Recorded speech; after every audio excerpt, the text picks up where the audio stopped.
Hello friends, आज की इस क्लास में हम लोग इंपॉर्टेंट क्वेश्चंस को डिस्कस करेंगे। चाहे आप कोई भी एग्जाम्स की तैयारी करो, चाहे वो SSC, banking, railway, NTA, polytechnic entrance, IT entrance या किसी टीचर एग्जाम की तैयारी कर रहे हो, तो हर एग्जाम्स में इस टाइप के क्वेश्चंस एग्जैक्ट पूछे जाते हैं। इसमें आपको पता करना होता है कि कौन सा बड़ा होगा, कौन सा छोटा होगा। ठीक है, क्वेश्चन को एक बार देखिए ध्यान से। द स्मॉलेस्ट ऑफ मतलब इन सभी रूट्स में आपको पता करना है कि कौन सा छोटा है, और इस वाले क्वेश्चन में बड़ा आपको पता करना है, ग्रेटेस्ट पता करना है कि कौन सा रूट सबसे ज़्यादा बड़ा होगा। ठीक है, वैल्यूज़ में। तो इस टाइप के क्वेश्चंस 100% एग्जाम्स में पूछे जाते हैं। 2 या 3 सवाल आपको मिल जाएंगे। तो कैसे हम लोग विद इन सेकंड में सॉल्व करेंगे, चलिए शुरुआत करते हैं। तो क्लास स्टार्ट करने से पहले आप सभी से छोटी सी रिक्वेस्ट है कि अगर चैनल पे नए हो तो प्लीज़ चैनल को सब्सक्राइब कर लीजिएगा, बेल आइकन को प्रेस कर लीजिएगा, ताकि जब भी वीडियो अपलोड होता है सबसे पहले नोटिफिकेशन आपको मिल जाए, ताकि कोई भी इंपॉर्टेंट क्लास मिस ना कर पाओ। और हाँ, इस चैनल के माध्यम से आप जाओगे प्लेलिस्ट में तो उसमें मैथमेटिक्स ट्रिक्स के नाम से एक प्लेलिस्ट बना हुआ है। तो उसमें बारीकी से जितने भी इंपॉर्टेंट कॉन्सेप्ट है, जितने भी इंपॉर्टेंट ट्रिक्स है, सभी चीज़ों के बारे में मेंशन है। जाके देख लीजिए, आपको बिल्कुल मजा आएगा और आप नया नया चीज़ सीखने को आपको मिलेगा उस प्लेलिस्ट से। ठीक है, जाके देख लीजिए, बहुत ही ज़्यादा मजा आने वाला है। ठीक है, चलिए क्वेश्चन को एक बार ध्यान से समझिए। क्वेश्चन कुछ इस प्रकार से हैं। The smallest of √8 + √5, √7 + √6, √10 + √3 and √11 + √2। इन चारों में से कौन सा सबसे छोटा है, कौन सी वैल्यू सबसे छोटी है, ये आपको पता करना है। बात को गहराई से समझिए, आपको इजीली समझ में आएगा। 100% इस प्रकार के क्वेश्चंस एग्जाम्स में बन जाते हैं। चलिए समझते हैं हम लोग ध्यान से। देखो, अगर बीच में प्लस हो तो इसको हम लोग एडिशन करेंगे। ट्रिक को ध्यान से समझिएगा, आपसे सॉल्व हो जाएंगे। तो कहोगे सर इस सभी बीच में प्लस है तो इसका एडिशन देखिएगा। सर इसका एडिशन क्या सेम है? आप कहोगे सर बिल्कुल सेम है। 8 5 कितना होता है सर? 13।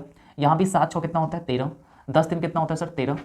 11 2 कितना होता है सर? 13। मतलब इसका जो एडिशन है वो सेम है। ध्यान से देखिएगा, एग्जैक्ट इसी पैटर्न पर क्वेश्चंस पूछे जाते हैं एग्जामिनेशन में। तो कैसे सॉल्व करोगे? मतलब इसका एडिशन जो है, सभी पार्ट्स का एडिशन क्या है सर? इक्वल है। ठीक है, अब क्या करेंगे सर, जब एडिशन इक्वल है तो इसको डिफरेंस निकालेंगे। तो डिफरेंस कितना होगा सर? इसका 3 हो जाएगा।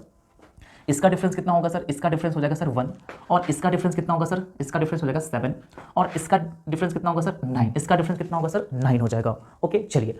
तो एडिशन वाले केस में क्या है कि जो सबसे कम डिफरेंस है वो सबसे ज़्यादा बड़ा होगा, और जो सबसे ज़्यादा डिफरेंस है वो सबसे छोटा वैल्यू होगा। मतलब इन सभी में किसका डिफरेंस सबसे ज़्यादा है? आप कहोगे सर 3 1 7 9 में यही डिफरेंस सबसे ज़्यादा है। तो ये डिफरेंस सबसे ज़्यादा है ना, तो इसकी जो वैल्यू होगी वो सबसे कम होगी। बात को गहराई से समझिए। तो यहाँ पे आपको स्मॉलेस्ट ही पूछा है, सबसे कम वैल्यू ही पूछा है। तो इन सभी में सबसे कम क्या होगा सर? √11 + √9। मतलब यही इसका आंसर हो जाएगा, जो कि ऑप्शन नंबर डी है। डी इसका करेक्ट आंसर होगा। आ रहा है समझ में?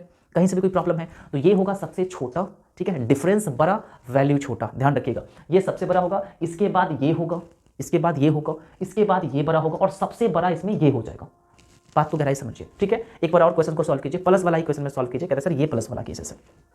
तो इसमें क्या है सर? x की वैल्यू दिया हुआ है, y की वैल्यू दिया हुआ है, z की वैल्यू दिया हुआ है। तो आपसे क्वेश्चन कह रहा है सर व्हाट इज राइट, मतलब ऑप्शन में आपको बताना है कौन सी ऑप्शन सही है। x greater than y greater than c, x greater than z greater than y। ठीक है, इस प्रकार से आपके सामने ऑप्शन है। तो आपको चेक करना पड़ेगा ना कौन सी वैल्यू सबसे ज्यादा बड़ी है। तो कहोगे सर इसका अगर ऐड पता करोगे तो 11 5 कितना होता है सर? 16। यहाँ पे 16 आ गया। यहाँ पर भी अगर एडिशन पता करोगे सर 16 हो गया। यहाँ पर भी एडिशन पता करोगे सर 16 हो गया। तो सभी का एडिशन क्या है सर? सेम है। तो डिफरेंस पता कर लीजिए। तो इसका डिफरेंस कितना होगा सर? इसका डिफरेंस अगर हम निकालें तो 11 में से 5 को माइनस कीजिए तो कितना होगा सर? 6 होगा ना। 6 5 11। इसको माइनस कीजिएगा सर कितना होगा? 4 हो जाएगा। इसका डिफरेंस माइनस कीजिएगा कितना होगा सर? 10 हो जाएगा। ठीक है, अब आपको पता करना है, मैंने आपको बताया है, जो सबसे ज्यादा वैल्यू होगा, जो सबसे ज्यादा डिफरेंस होगा, उसकी वैल्यू सबसे कम होगी। ठीक है, तो इस सभी में ये सबसे ज्यादा है तो इसकी वैल्यू सबसे कम होगी। तो z की वैल्यू सबसे क्या होगा सर? कम होगा। ठीक है, कम होगा, मतलब इसकी वैल्यू सबसे कम होगा। सबसे कम मतलब इस प्रकार से आप लिख सकते हो।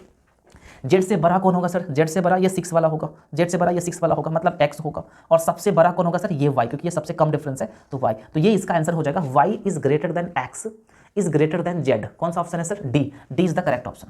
बात समझ में आ रही?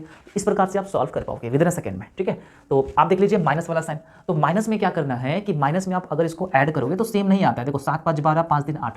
तो माइनस में क्या करना है सर? डिफरेंस निकालना है। तो इस दोनों का डिफरेंस क्या होगा सर? डिफरेंस हो जाएगा 2। इसका डिफरेंस क्या होगा सर? 2। इसका डिफरेंस क्या होगा सर? 2। इसका डिफरेंस क्या होगा सर? 2। सभी का डिफरेंस सेम है। सभी का क्या है सर? डिफरेंस सेम है। तो आपको क्या करना है सर? एडिशन पता करना है। तो 7 5 कितना होता है? 12। 5 3 कितना होता है सर? 8। 9 7 कितना होता है सर? 16। 11 9 कितना होता है सर? 18। 11 9 कितना होता है? 18। और वही कॉन्सेप्ट है जिसकी वैल्यू सबसे ज्यादा उसकी वैल्यू सबसे कम। तो आप मुझे बताओ सर इसमें एडिशन सबसे ज्यादा कौन है? ये 18 वाला है। तो इसकी वैल्यू सबसे कम होगा। इसकी वैल्यू क्या होगा सर? सबसे कम होगा। और आपसे क्वेश्चन बोल रहा है सर ग्रेटेस्ट, सबसे बड़ा बोल रहा है। तो सबसे बड़ा कौन होगा सर? जिसका एडिशन वैल्यू सबसे कम होगा। तो ये सबसे कम है, इन सभी में सबसे कम ये है। तो इसकी वैल्यू क्या होगा सर? सबसे ज्यादा होगा। तो √5 - √3 इसका आंसर हो जाएगा। B is the correct option. आ रहा है समझ में? चलिए इस क्वेश्चन को देख लीजिए, आपको अगर सर यहाँ पे प्लस वाला साइन है तो 5 5 10, 7 3 10, 5 5 10 आ रहा है, ठीक है। तो ये आपको होमवर्क के लिए घर पे ट्राई कीजिएगा, आपको भी सॉल्व करना पड़ेगा, ठीक है। वीडियो को पॉज करके इसको नोट करिए, सॉल्व करिए, इसका आंसर आप कमेंट करिए, ठीक है। वहाँ पे मैं आपको आंसर इसका दे दूंगा, ठीक है। आशा करता हूँ आपको ये ट्रिक समझ में आया होगा। एग्जैक्ट एग्जाम्स में क्वेश्चन पूछे जाते हैं, चाहे बैंकिंग में बैठ जाइए, बैंक पीओ, बैंक क्लर्क, उसमें 100% इस टाइप के क्वेश्चन पूछे जाते हैं, ठीक है। आशा करता हूँ आपको समझ में आया होगा, ठीक है। तो आज के लिए इतना ही, thank for watching, take care, bye bye.